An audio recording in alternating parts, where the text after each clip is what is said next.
ఓం శ్రీ గురుభ్యో నమః. హరి ఓం మహా గణానాం త్వా గణపతిగుం భవామహే కవిం కవీనాముపమశ్రవస్తమం జ్యేష్ఠరాజం బ్రహ్మణాం బ్రహ్మణస్పత ఆనశృణ్వన్నోతభే సీదసాధనం శ్రీమహాగణాధిపతయే నమః.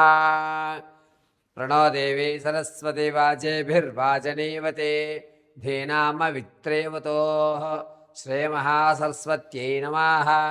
శ్రీగురుభ్యో నమః. హరి ఓం. అందరికీ కూడా నమస్కారం.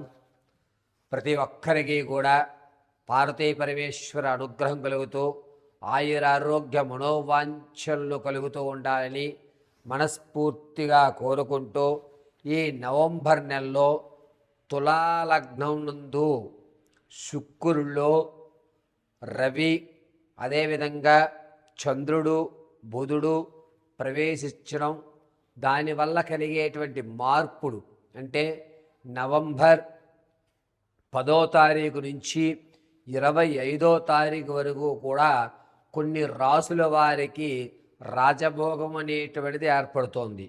ఏ రాశి వారికి ఈ రాజభోగాలు ఏర్పడుతున్నాయి? కొంతమంది ఆర్థికంగా అప్పులు తీర్చి ప్రశాంత వాతావరణాన్ని నెలకొల్పుకుంటున్నారు.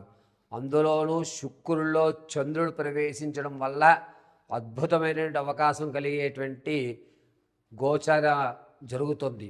ఇవన్నీ కూడాను నవంబర్ నెలలో శుక్రుడితో రవి చంద్రుడు బుధుడు ఏ రోజులు కలయిక జరుగుతోంది, దానివల్ల జరిగేటువంటి ద్వాదశ రాశి వారి యొక్క ఫలితాలు ఏ విధంగా ఉండబోతున్నాయి, దీన్ని ఉపయోగించుకుని ఇప్పుడు ఈ సమయంలో మనకి ఏదన్నా ఒక గోల్డెన్ ఆపర్చునిటీ వస్తుందా, దాన్ని ఏ విధంగా సద్వినియోగపరుచుకోవాలి, ఏదన్నా ప్రమాదాలు జరిగేటువంటి అవకాశం ఉందా, ఆ అవకాశం ఉంటే కనుక ప్రమాదాలు జరిగే అవకాశం ఉంటే శృతిలో ఎలా తప్పించుకోవాలి, ఏ దేవతామూర్తిని మనం ఈ 25వ తారీఖు వరకు కూడా ఆచరిస్తే మనకి ఏ విధమైనటువంటి లాభయుక్తం జరుగుతాయి, మనం ఒక స్థాయి అనేటువంటిది ఎప్పుడు మారుతుంది అనేటువంటి ఈ ద్వాదశ రాశి ఫలితాల్లో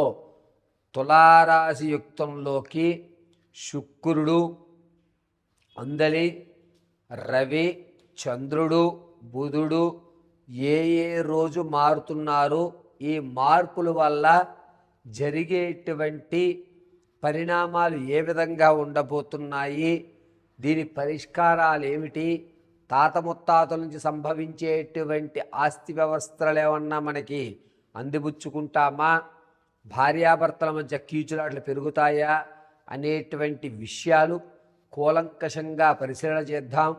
ఈ 10వ తారీఖు నుంచి ప్రారంభం చేసుకుని 25వ తారీఖు వరకు కూడా శుక్రుడు రాక్షసుల అధిపతి గురువుడు కాబట్టి, అందులోనూ శుక్రాచార్య యొక్క అనుగ్రహం ఉంటే అనుకున్నటువంటి పనులు ఉన్నతమైన స్థాయిలో పూర్తయ్యి మన పేరు ప్రఖ్యాతులు ఎదగడానికి ఒక అద్భుతమైన అవకాశం కలుగుతుంది. ఈ ద్వాదశ రాశుల్లో వారికి కూడా 5 రాశుల వారికి అద్భుతంగా ఈ 25 వరకు ఒక గోల్డెన్ పీరియడ్గా చెప్పచ్చు. ఏ రాశి వారికి ఈ గోల్డెన్ అవకాశాలు ఏర్పడుతున్నాయి, ఈ ద్వాదశ రాశుల్లో ఏ రాశి వారు ఆర్థిక సమస్యల నుంచి బయటపడిపోతున్నారు అనేటువంటి విషయాన్ని మనం కూలంకషంగా పరిశీలన చేసుకుందాం. అంతేకాకుండా వచ్చేటువంటి ప్రమాదాలు తప్పించుకోవడానికి ఏ మూలమంత్రాన్ని మనం పఠించుకోవాలి అనేటువంటి విషయాన్ని కూడా మీకు అమ్మవారి అనుగ్రహంతో నాకు ఉన్నటువంటి జ్ఞానాన్ని ఉపయోగించి చెప్పడం జరుగుతుంది. కన్యారాశి వారికి సొంత క్షేత్రంలోకి శుక్రగ్రహం ప్రవేశించడం, 10వ తారీఖు నుంచి 25 వరకు కూడా శుక్రుల్లో రవి ప్రవేశించినటువంటి తారీఖుల్లో ఏ విధమైన మార్పులు జరుగుతున్నాయి, అదే శుక్రుల్లో చంద్రుడు ప్రవేశిస్తే కలిగేటువంటి మార్పులు ఏమిటి, శుక్రుడితో బుధుడు కలిసి ఉండడం వల్ల 25వ తారీఖు వరకు జరిగేటువంటి మార్పులు ఏమిటి అనేది మనం పరిశీలన చేద్దాం. శుక్రుడిలో రవి ప్రవేశించడం వల్ల కన్యా రాశి వారికి 17వ తారీఖు వరకు కూడా కాస్త ఇబ్బందిదాయకమైన వాతావరణం. ప్రతి ఒక్కరూ కూడా మిమ్మల్ని అబ్జర్వ్ చేసి మీరు ఎప్పుడు తప్పు చేస్తారా, ఎప్పుడు మిమ్మల్ని బదనం చేద్దామా, ఎప్పుడు మిమ్మల్ని బయటపెట్టి ఇబ్బందులు పెడదామా అని శత్రువులు ఎక్కువ శాతం చూస్తూ ఉంటారు. మీరు ఎంత కామ్గా ఉందామన్నా, ఎంత ఎవరితో ఏం మాట్లాడకుండా సైలెంట్గా ఉందా అని మీరు ఎంత మిమ్మల్ని మీరు కంట్రోల్ చేసుకుంటున్నా సరే 12వ తారీఖు నుంచి 17 మధ్యలో మీ యొక్క కోపోద్రేకాన్ని మొత్తం అంతటినీ కూడా వ్యక్తపరచడం. దీనివల్ల కొంతమంది మిమ్మల్ని చూసి భయపడి అమ్మో వాళ్ళ జోలికి మనం వెళ్ళకూడదు, ఏదో అనుకున్నాం అని మీ యొక్క నిజస్వరూపాన్ని చూసి భయపడేటువంటి అవకాశం కన్యారాశి వారికి జరుగుతుంది. ఆరోగ్య విషయంలో కూడా 19వ తారీఖు నుంచి 21వ తారీఖు వరకు కూడా ఆరోగ్య విషయంలో చాలా జాగ్రత్తగా ఉండాలి. ప్రమాదం అనేటువంటిది పొంచి ఉంది. ఈ వచ్చేటువంటి ప్రమాదం బ్రెయిన్లో బ్లడ్ క్లాట్ అయ్యేటువంటి వ్యవస్థనే ఎక్కువ సూచిస్తోంది. కాబట్టి ప్రయాణాలు చేసేటప్పుడు, మీరు ఎక్కడికన్నా వెళ్ళేటప్పుడు ఆచితూచి అన్నీ కూడా అబ్జర్వ్ చేసుకుని ఒక్క క్షణం ఆగి ఆలోచన చేసుకుని ప్రయాణాలు శ్రీకారం చుట్టడం చాలా మంచిది. కన్యారాశి వారికి 20వ తారీఖు నుంచి కూడా 25 వరకు శుక్రుల్లో బుధుడు ప్రవేశించడం వల్ల ఆర్థికంగా కాస్త నిలబడతారు. ఇంతకుముందు చూడని ధనాన్ని చూడడం జరుగుతుంది.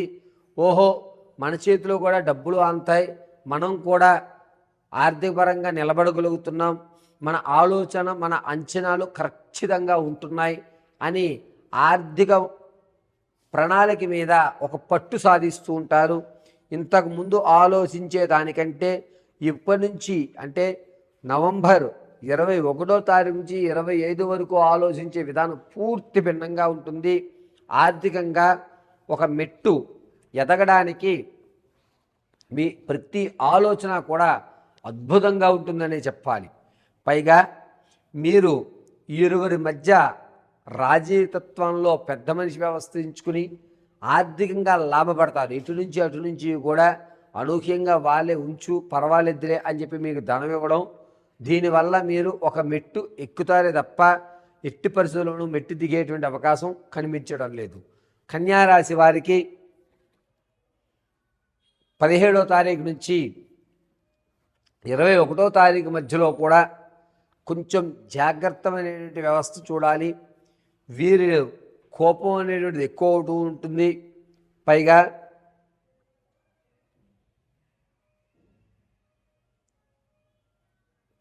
కోపం అనేటువంటిది ఎక్కువ అవుతుంది.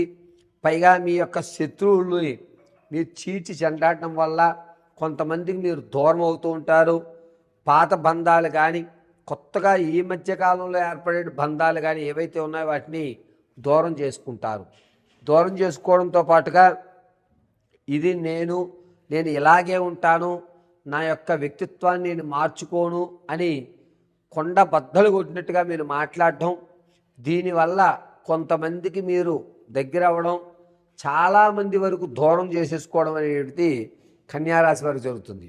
అయినా సరే 21వ తారీఖు నుంచి 25 వరకు మీరు వేసేటువంటి ధన ఆర్థిక ప్రణాళిక వల్ల అద్భుతంగా మీరు ఒక స్థాయిని ఏర్పరచుకుంటారు.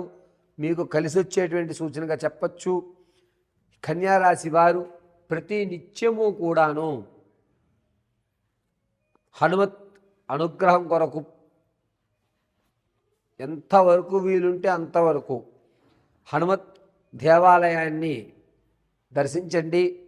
తెల్ల జిల్లేడు ఆకు మీద శ్రీరామ శ్రీరామ అని 21 జిల్లేడు ఆకులతో స్వామివారికి ఒక మాల కింద వేయండి. హనుమత్ స్వామివారికి సకలము హనుమత్ కటాక్షం కలిగి మీ యొక్క శత్రువులు మళ్ళా మీకు మిత్రులయ్యి ఆర్థికంగా కానీ ఆరోగ్యపరంగా కానీ మీ యొక్క వ్యక్తిత్వ వ్యవస్థలో కానీ ఒక మంచి పరిణామం అనేది చోటు చేసుకుంటుంది. రేపు వచ్చే 10వ తారీఖు నుంచి 25 వరకు కూడా కన్యారాశి వారు నిత్యము హనుమత్ జపం కానీ శ్రీరామదూతాయ నమః అని కానీ ఈ హనుమత్ ధ్యానంలో ఉండడం చాలా మంచిది.